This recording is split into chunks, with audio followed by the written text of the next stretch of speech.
What is up, Packers Nation? Happy Monday. Happy Memorial Day. Welcome into an all-new episode of the Pack-A-Day Podcast. I'm your host, Andy Herman. You can follow me on Twitter at Andy Herman NFL. You can find the podcast at Pack-A-Day Podcast. Thanks so much for being here today. Full disclosure, I am recording this on Friday as well. Just trying to get a little family time this weekend, which I'm very, very much looking forward to on this holiday. So recording a couple of these in advance. I appreciate you bearing with me. I'm expecting not a ton of movement, which is maybe my famous last words. And maybe I'll have to do like 3 emergency episodes with all the breaking news we're going to have this weekend, but should be a fairly nondescript weekend, all things considered. And what we're going to be doing today is going over some of the key roster battles that are going to take place all over this roster, whether it be offense, defense, whether it be, starting spots, whether it be back of the roster battles. We're going to go through absolutely everything today. So I'll say once again, thanks so much for being here. We're going to jump into everything right away. Per usual, you know how we do this. We usually go quarterback, running back, receiver, tight end, offensive line, defensive line, edge, linebacker, corner, safety. And that's exactly how we're going to do it today. We'll start with quarterback. There's no doubt at number 1. There's no doubt at number 2. This is a true number 3 quarterback battle. And there's a few different things that are on the line here. And I just want to take a pause too and just say, we're going to look at this from like who's maybe the most likely just to win it from like a talent standpoint and things like that. But this is your first time to one of these. We look at everything. We're going to be looking at the age, the contract, the years of team control, all those other like ancillary factors that can very much make a huge difference into which direction Green Bay goes to keep some of these players that are on the fringes.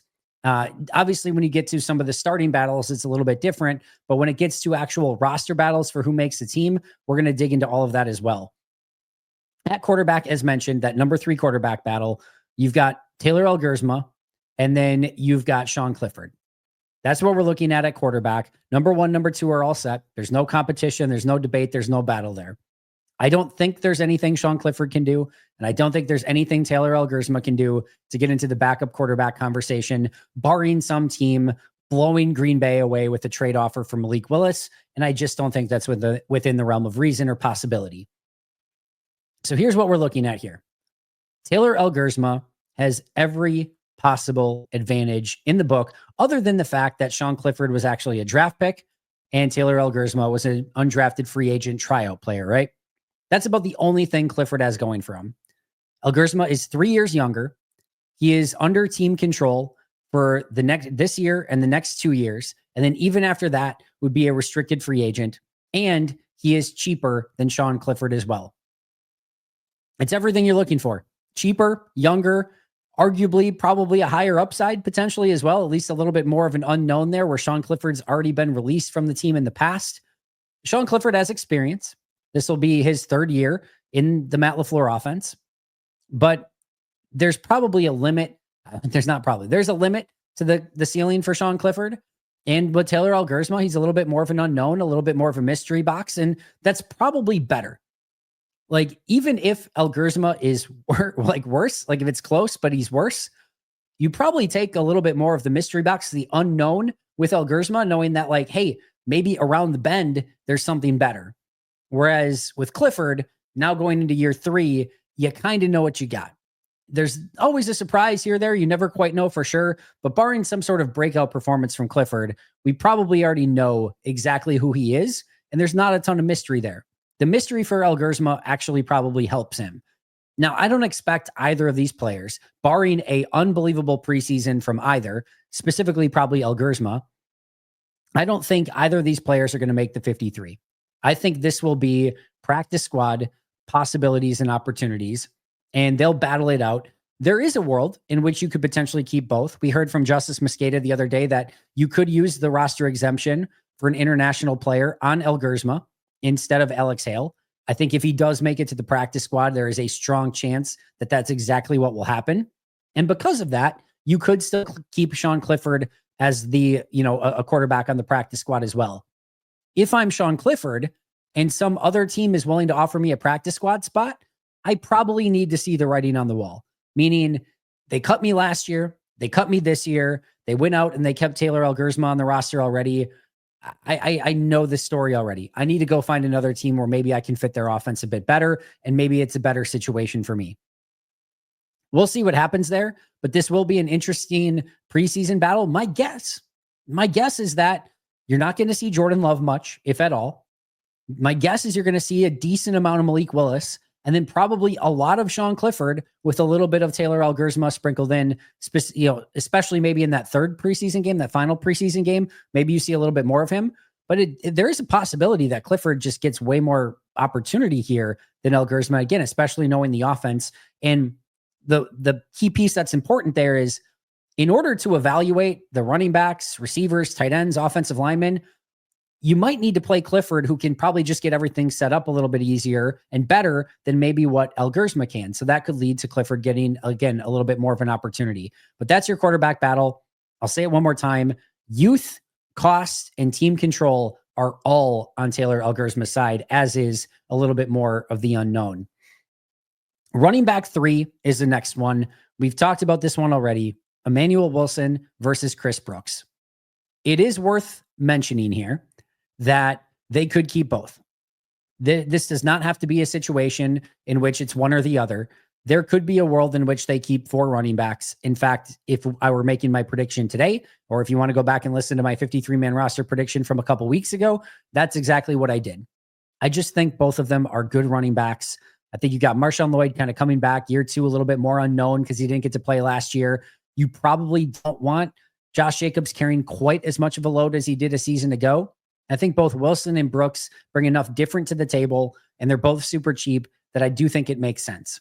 But if we do get into this situation where you're keeping Lloyd, you're keeping Jacobs, and you only have one spot left, the battle between Wilson and Brooks is massively intriguing. I don't know who would have the advantage here. Brooks is ever so slightly younger.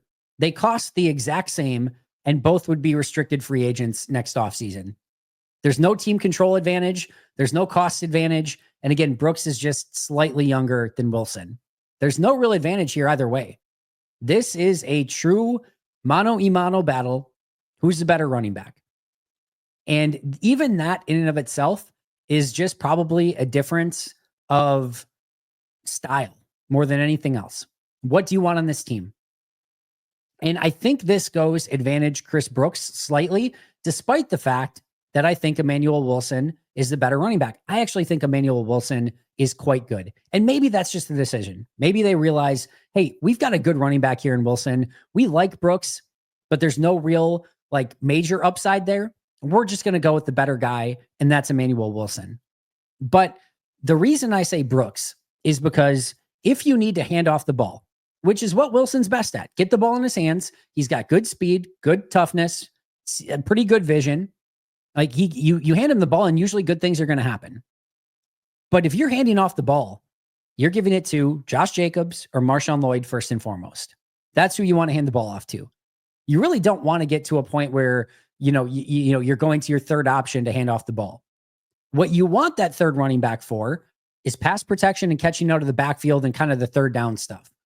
And quite frankly, Chris Brooks is just better at that stuff. He's a better pass protector. He's a better run blocker. He's a better receiver out of the backfield. He just gives you a little bit more of the other stuff where Jacobs and Lloyd are going to be your true runners. So if you want the versatility, if you want the do-it-all guy, you're going with Chris Brooks. If you want the better running back, the guy that with the ball in his hands is just better, you're going Emmanuel Wilson. But you don't really need that as a number 3 when you already have Lloyd and Jacobs on the roster. Even though I like Wilson better than Brooks, Brooks might just make a little bit more sense for what you need. My final answer here is I think they keep both. If they keep one, it's going to be massively interesting because you could have quite the battle and just styles and differences there.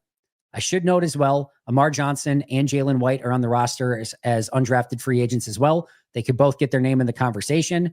Marshawn Lloyd coming back from injury and just what he can bring to the table is going to be noteworthy as well. And I'll just add on top of that, there is a world with Marshawn Lloyd. Marshawn Lloyd is going to make this team. That is unquestionable, right? What Marshawn Lloyd has not done is, has unequivocal claim to the number 2 running back job.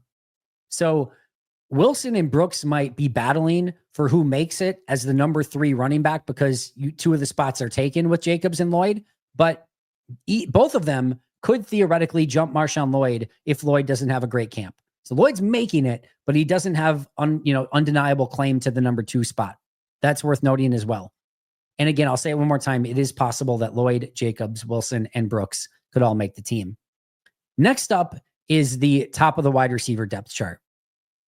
Matthew Golden, Jaden Reed, Dontavian Wicks, Romeo Doubs, Savion Williams, and eventually Christian Watson when he comes back from injury.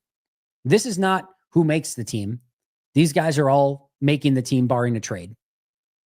That's out of the question. Meaning any of these guys getting cut or anything like that. So they're all on the team, but there will be a massive battle all season long for the pecking order on the depth chart and more specifically targets. Who gets open more? Who gets that connection with Jordan Love? When it's 3rd and 8, have to have it. Where's Jordan Love looking? Who's on the field? Who gets outside? Who gets slot reps? Those are all up for grabs. And again, you have Matthew Golden, a first-round pick, that's going to come in and challenge everyone at every spot. Jaden Reed primarily probably going to be in the slot, but we'll see if he can get more involved on the outside. Dontavian Wicks was the most targeted receiver a year ago. Romeo Doubs seems to have that connection most with Jordan Love. And Savion Williams might be the most talented wide receiver of the group, which is a crazy thing to say. But I think it's true. And plus, then you get Christian Watson back at some point. That is going to be an old-fashioned battle. And if Hardman, Heath, or Melton make it, that's not nothing either. Those guys have all found ways on the field in the last couple seasons. I should say Melton and Heath have, and Hardman was brought in for a reason. Like, they like him. The amount of targets that, are out there and the amount of mouths that they have to feed in this offense, it's going to be hard. It's going to be tough. And there's going to be a battle all year long to see who can get the primary targets and just get out on the field more and have more of those opportunities. And it is going to be a hard fought battle all season long. But at wide receiver, maybe the more interesting one to begin with is that potential number 6 wide receiver spot. Mecole Hardman versus Malik Heath versus Bo Melton. Now, a couple things here. Number one, they don't have to keep 6. And I've proposed this idea in the past. If I'm Green Bay and I want to keep another position somewhere else, I'm probably doing it because I feel like I can probably cut Heath, Melton, and Hardman and get at least one of them back in the practice squad. And that's really all I need. I feel very comfortable with Golden, Reed, Wicks, Doubs, and Williams as my top 5. They're getting all my targets anyway. If they're all healthy, I'm good with those 5. I don't need another receiver on the depth chart. There's already too many mouths with those 5 to try to feed. I really don't need a 6th. And to make it one step further, Christian Watson's coming back at some point, and now I have 6 wide receivers, and there's already too many mouths to feed with that. So adding another is not necessary, but you probably would like at least one of them back on the practice squad that you could elevate in case of injury, especially until Christian Watson comes back from injury. But the fact that you have 3 of those guys, if you just had one, if you just had Hardman, Heath, or Melton, you probably want to keep them because there's a chance that you could cut them and they get claimed and now you've only got the 5, right? But you have 3. I mean, no team gets, it's rare at least, but it's very rare that any team gets like 2 players claimed, much less 3 players claimed, much less 3 players claimed from the same position, wide receiver especially. There's just no chance. So you're probably going to get one of those guys, if not 2 of those guys back on the practice squad, and then can call them up when you need them. And I think that makes all the sense. But if there is one spot available, and if it does come down to those 3, this is another very interesting battle. Mecole Hardman's 27, Bo Melton's 26, Malik Heath is 25. So Heath has a slight advantage in age. Hardman is set to make $1.17 million, and then will be an unrestricted free agent in the offseason. Malik Heath and Bo Melton are both set to make $1.03 million, a little bit less than Hardman, but not anywhere near enough to even really talk about it. But both of them will be set to make or be restricted free agents in the offseason. Now, that might seem better, and it is technically better than an unrestricted free agent. But unless either of them go out and have huge years, you're probably not tendering either of them as restricted free agents because you don't want to pay them $3 million plus or whatever. So you're going to rescind the restricted free agent tender, and they're just going to become unrestricted free agents anyway. So it is a nice insurance policy in case either of them break out in a major way. But the odds of that are really slim, especially with the wide receiver depth chart the way that it is. So the difference in cost is extremely minimal, and Heath and Melton are the same. And in all likelihood, all three of them become unrestricted free agents anyway, although there is that insurance there as a restricted free agent for Heath and Melton if either of them break out. Again, Heath, the small advantage being 25, Melton 26, and Hardman 27. The potential deal breaker here, or the one that the differentiator, I should say, special teams. Mecole Hardman, probably the best punt returner on the team. That's even including Keyshawn Nixon. I think Hardman, just as a pure punt returner, is probably better. I think he's better than Jaden Reed. That could be his way on the roster. And then he could be kind of a gadget wide receiver, somebody with great speed on the outside if you need it, and a true punt returner. That could be the differentiator. Melton doesn't give you a ton on teams. He could be a kick returner, but he's probably like the fourth or fifth option at best. And Malik Heath, gives you a little bit on teams, but not anything to really write home about. That could easily be the differentiator. Other than that, you have Malik Heath is the more possession receiver. Melton's the more, both Melton and Hardman have speed, but Melton's kind of the Jaden Reed kind of insurance is how I would define it. And then Hardman's kind of the special teams, punt returner, gadgety guy. But you don't really need it because you got Reed and Savion Williams to do that stuff as well. So this is a very interesting battle. Again, I would probably say, hey, we're going to release all three of you. We're going to try to get two of you back on the practice squad, but it's not exactly that easy. You still go through it. And if one of them just earns the job, they could still easily do that. It's also worth noting here that Julian Hicks, Jaden Yonke, and Cornelius Johnson all also on the team and could get their names in that conversation as well. Next up, tight end 3. I think this is a battle between Ben Sims, John Fitzpatrick, and Messiah Swinson. They also have Johnny Lumpkin on the team. I don't think he's going to get in that conversation. I think this is Sims v. Fitzpatrick, and possible that Swinson could get his name in that conversation as well. They're all 25 years old. All three of them at this moment are all 25 years old. So there's not a major difference in age. Fitzpatrick is set to cost $1.13 million. They've already paid any signing bonuses and things like that. So it's all sunk cost anyway. So Fitzpatrick, $1.13 million. Sims, $1.03 million. Swinson, $960,000. Again, we're talking about less than a couple $100,000 here. So there's a small differentiator in cost, but nothing exorbitant and nothing that probably swings it in an aggressive way. If all three are created equal and you feel that Fitzpatrick and Sims and Swinson are all the same, then it maybe is a differentiator. And in that case, Swinson would have a small advantage, but it's probably not enough to really be noteworthy. The contract, just the ability to keep the players and the contract, how it works in the future and the controllable years is much more interesting. Fitzpatrick next year would be an unrestricted free agent. Ben Sims would be a restricted free agent, where Messiah Swinson would be an exclusive rights free agent, which is a player or a team option on a 1-year vet minimum deal, none guaranteed. So Green Bay, if all things are created equal, they're all the same age. Swinson makes the least and is under true team control on a super cheap contract next year. Sims being restricted, like we talk about with the receivers, isn't really anything to write home about because you're going to rescind it. He's going to become unrestricted, and Fitzpatrick will be unrestricted as well. So from a purely contractual standpoint, Messiah Swinson has the advantage here. He's the cheapest, albeit barely, and he has the most real team control with a super cheap contract next year as well. So that's his advantage. Other than that, this probably comes down to two things. Who's the best blocking tight end and who can go out and maybe be useful on special teams as well. That's going to be the battle. I am intrigued by it. I do think Fitzpatrick is probably the leader in the clubhouse here, and he was ahead of both Sims and Swinson. Swinson was a practice squad guy. Sims had been the number 2/number 3 all year long. When Musgrave was out, he was the 2. And then he got deactivated by the end of the year, and Fitzpatrick was active. Plus, they brought back Fitzpatrick, gave him a little bit of signing bonus as well, which is noteworthy. And again, I think he's the leader in the clubhouse, but all things created equal, Messiah Swinson does have some advantages here as well. And they have put a couple of years into Ben Sims, and he's got some opportunity. And I actually think Ben Sims of the 3 is the most talented of the 3. He didn't show it last year. He did down year last year, had a lot of opportunity to take that position and really earn it by being the number 2 when Musgrave was out, and really just couldn't do anything with it, which was a little bit disappointing. This should be a fun battle to keep an eye on. Left tackle, Rasheed Walker versus Jordan Morgan versus Anthony Belton. I think this probably comes down to Walker and Morgan, but can't rule out Belton entirely. And then right guard, Sean Ryan versus Jordan Morgan versus Anthony Belton. I think this is probably Ryan versus Belton, but can't rule out Morgan entirely at that spot either. Not much to add here, other than I think these are very intriguing battles.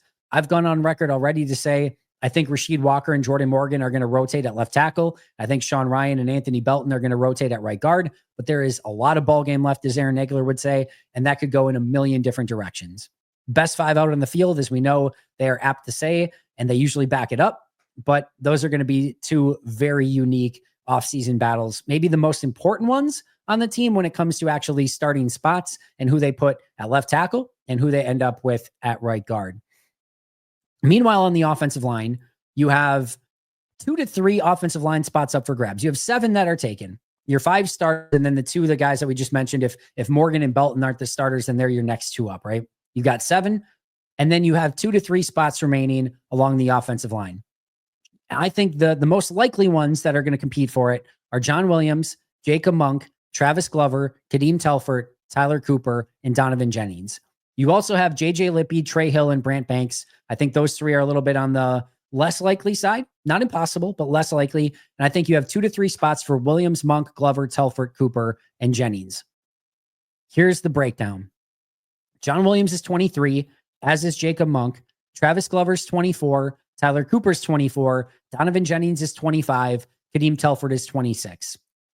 John Williams, Tyler Cooper, and Donovan Jennings are set to make $840,000. Jacob Monk, Travis Glover, and Kadeem Telfort are all set to make $960,000, $120K more than Williams, Cooper, or Jennings. The team control is a massive difference. John Williams, after this year, has 3 years of super cheap team control on his 4-year deal, right? So 3 years left after this year. Jacob Monk will have 2 years left. Travis Glover has 2 years left. Tyler Cooper has 2 years left and then is a restricted free agent. Meanwhile, Donovan Jennings and Kadeem Telfort would be exclusive rights free agents next year and then restricted free agents the year after that. To put this in its easiest terms, all of these guys are workable, right? They're all cheap enough. They're all young enough. They all have some form of talent. They're all competitive here for the spots, and they all have enough team control. Nobody's an unrestricted free agent next year, that this will ultimately go to the best players that are on the roster. But John Williams, by far and away, has the biggest advantages here. He and Jacob Monk are the youngest. He, Tyler Cooper, and Donovan Jennings make the least. And John Williams has the most years of team control on super friendly team deals. So John Williams has all the advantages. Meanwhile, Kadeem Telfort is the least likely and has all of, not necessarily least likely from like, he has every right to still make the team, but he has all the disadvantages. He is the oldest one at age 26. He, Monk, and Glover make the most at $960K, and he only has that exclusive rights free agent year. So 1 year left after this. Him and Jennings are in that camp where everyone else has 2 years or more. So he is the least advantageous situation. Again, Kadeem Telfort.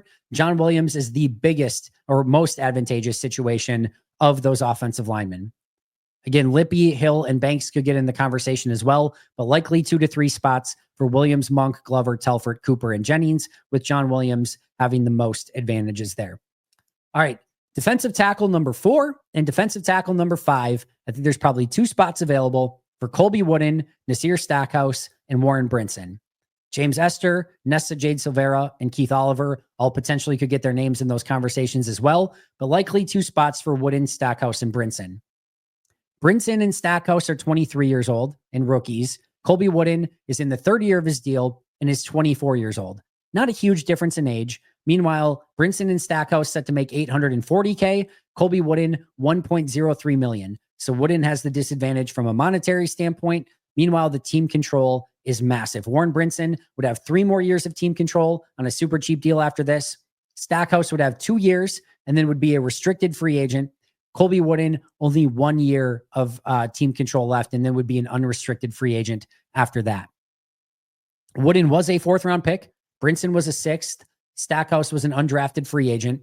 This, again, ultimately will come down to who the best players are out on the field, but all things created equal, Brinson is the most advantageous, followed by Stackhouse. Wooden would find himself least so, making the most money, being the oldest, and having the least years of team control.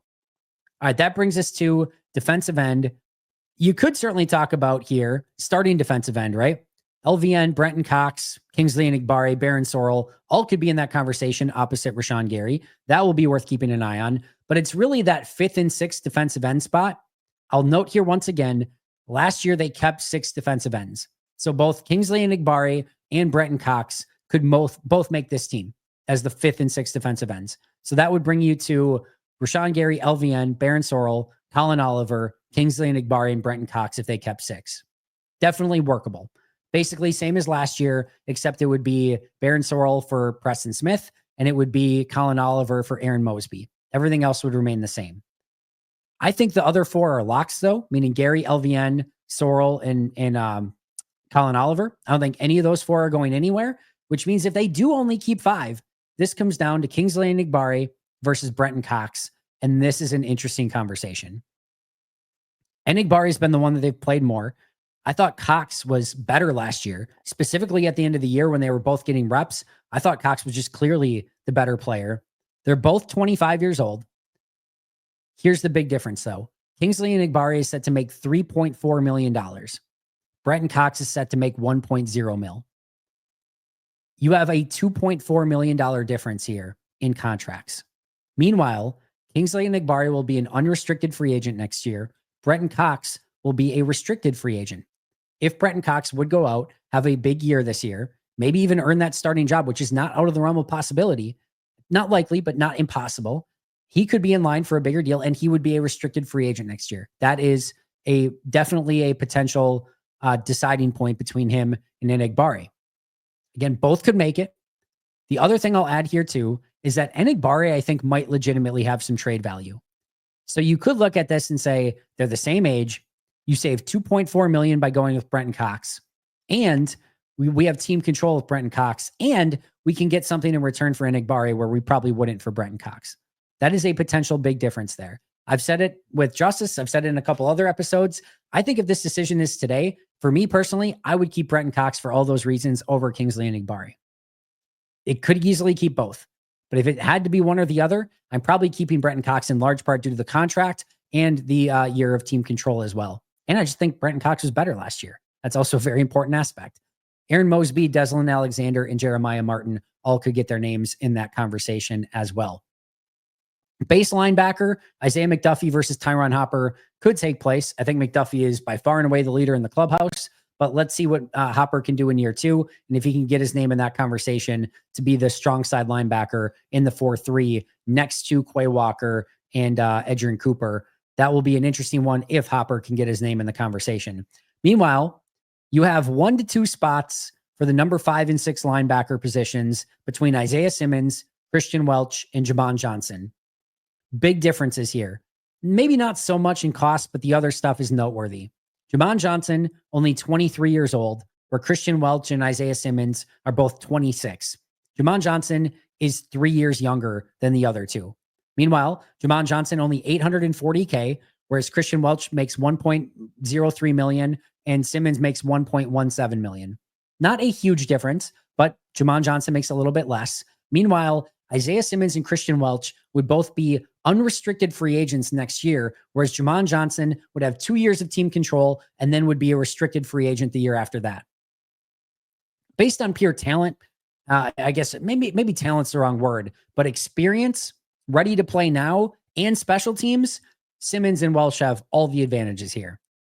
But outside of that, Jamon Johnson, 3 years younger, is the cheapest and has way more team control. So that's not nothing either. There's potentially only one spot available here. I think Isaiah Simmons, clearly the leader in the clubhouse. If they keep 2, the battle between Welch and Jamon Johnson after that is interesting. I think there's a really good chance that they would keep Jamon Johnson in that instance, just higher upside. And again, cheaper, younger, team control, all of it. But this will be a very interesting battle, especially if they only keep 1, even if Isaiah Simmons is the most likely one there. All right, corner 4, 5, and 6. Question mark. This is either corner 4, 5, and 6 if Jair is gone, or corner 5 and 6 if Jair is back. But either way, Micah Robinson, Kalen King, Kamal Haddon, and Jonathan Baldwin in contention for either 1, 2, or 3 spots, depending on how many they keep and depending on if Jair Alexander's back or not. Tyron Herring, Gregory Jr., and Isaiah Dunn could also get their name in the conversation here as well. But we're going to stick with Robinson, Haddon, King, and Baldwin as the four we're breaking down here. Kalen King and Jonathan Baldwin, both 22 years old. Micah Robinson's 23. Kamal Haddon is 24. Here's the cool thing. They're all set to make $840K this year. There's no differentiator when it comes monetarily to what they're going to make this upcoming season. There is with years of team control. Micah Robinson, 3 years left of team control, is super cheap, right? 7th round pick, 4-year contract. He'll have 3 super cheap years remaining, a huge advantage for him. Jonathan Baldwin, 2 super cheap years, and then will be a restricted free agent the year after that. Meanwhile, Haddon and King would be exclusive rights free agents next year. Again, 1 year team option, super cheap, and then restricted free agents the year after that. So Baldwin and King are youngest, although they're all 24 or under. They all make the same amount. Micah Robinson, most years of team control, followed by Baldwin, and then Kalen King and Kamal Haddon after that. This, in all likelihood, will come down to who plays best and special teams. The player that can go out and show that they are ready to make an impact on teams will have a massive advantage. Whether it's the 5th spot, the 6th spot, how many they keep, that's going to be the differentiator here. And I really, truly believe that, especially if Jair's back. You're not probably looking for somebody to come in and step in right away. You're looking for developmental traits and somebody who can be on teams. That's the goal. So for Robinson, Haddon, King, Baldwin, all young, all cheap, varying degrees of team control, but this probably comes down to especially special teams. And then just does any of them show some high-end upside, but you just don't want to let them go. That would be the other differentiator as well. Last but not least, you've got safety. You've got 3 locked in: Xavier McKinney, Evan Williams, Javon Bullard. You have 1 to 2 spots left, probably 2. Zane Anderson, Kitano Ladapo, and Omar Brown, and maybe Kazir Brown could get his name in that conversation as well. I think this is probably easy. I think you keep 5, and it's probably Zane Anderson and Kitano Ladapo, but let's break it down anyway, just in case. And Zane Anderson is an interesting one here. Zane Anderson, 28 years old. He is not young. All right. So he has been in the league for a while now. He was a little bit older coming out, and he is getting, for the Packers at least, 28 didn't used to be old. 28 now is on the older side, which is kind of crazy to think about. Meanwhile, Kitano Ladapo and Omar Brown, both only 24 years old. Zane Anderson makes a little bit more at $1.03 million. Kitano and Omar are both at $960K.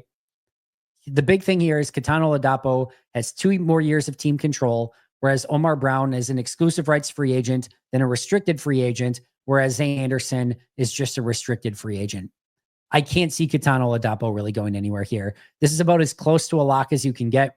I think he's the 4th safety. He's young at 24, cheap at $960K, has 2 years of team control, and looked good when given the opportunity last year, and should be a good player on special teams. So if they keep 5, this probably comes down to Zane Anderson versus Omar Brown. Maybe Kazir Brown can get his name there too. But if it's between the 2, Brown is 4 years younger, is a little bit cheaper, and has the additional year of team control on a super cheap deal. So Omar Brown does have some advantages there. If Omar can show that he is ready to step up, and I like Omar Brown, by the way, and show that he's ready on special teams, he could get his name in that real conversation to be the number 5 guy. I just think Zane Anderson's better. He looked good when he got the playing time against Detroit last year. He's been good on special teams. I think they keep Zane Anderson, but Omar Brown will have some say in that as well. Those are your roster battles for 2025 as we get ready for OTAs, as we get ready for minicamp and eventually training camp, preseason, etc. These are the ones to keep an eye on. Malik Willis versus Taylor Algersma, Emmanuel Wilson versus Chris Brooks, the battle for the wide receiver targets at the top of the wide receiver depth chart, Hardman versus Heath versus Melton, Sims versus Fitzpatrick versus Swinson at tight end, the battle for left tackle between Walker, Morgan, and Belton, the battle for right guard between Ryan, Morgan, and Belton, the 2 to 3 offensive line spots up for grabs between John Williams, Jacob Monk, Travis Glover, Kadeem Telfort, Tyler Cooper, and Donovan Jennings. The probably 2 defensive tackle spots up for grabs, likely between Colby Wooden, Nasir Stackhouse, and Warren Brinson. Starting defensive end between LVN, Brenton Cox, Kingsley Enagbare, and Baron Sorrell. The fifth defensive end spot between Kingsley Enagbare and Brenton Cox. Again, they could potentially keep both, but if they keep only one, it could come down to Enagbare and Cox for that last spot. Isaiah McDuffie versus Tyron Hopper for base 4-3 linebacker. Isaiah Simmons, Christian Welch, and Jamon Johnson battling out for 1 or 2 off-ball linebacker spots. Micah Robinson, Kalen King, Kamal Haddon, and Jonathan Baldwin fighting it out for either 1, 2, or 3 cornerback jobs. And then Zane Anderson, Katana Ladapo, and Omar Brown likely battling it out for 2 safety spots. Hope you guys enjoyed today's episode. I'll be right back here tomorrow with an all-new show. You're not going to want to miss it. Make sure to like, subscribe, comment, give those 5-star reviews. See you guys soon. Shout out to our All-Pro and Hall of Fame members, Most Hated Minnesotan, PJ Wynn, John Wild, Brandon Paletta, Boom Handle, Donald Lee, Lori Lord, Baby QB, David McCluskey, Donald Decker, Alex Wong, Peter Ritaka, Jay Zimmerman, B. Brown, Puerto Rican Packer, Dan Gessford, Dylan Pat Scott, SoCal Pack, Chris Rager, Izzy Roberts, Ian Ewing, Jake Koner, Carlo Delgado, Willie Winkle-Stinkle, Jen Wright, The Gable Storm, Matt Geiger, and Pack Attack Cast. See you guys tomorrow, but until next time, and as always, go Pack Go.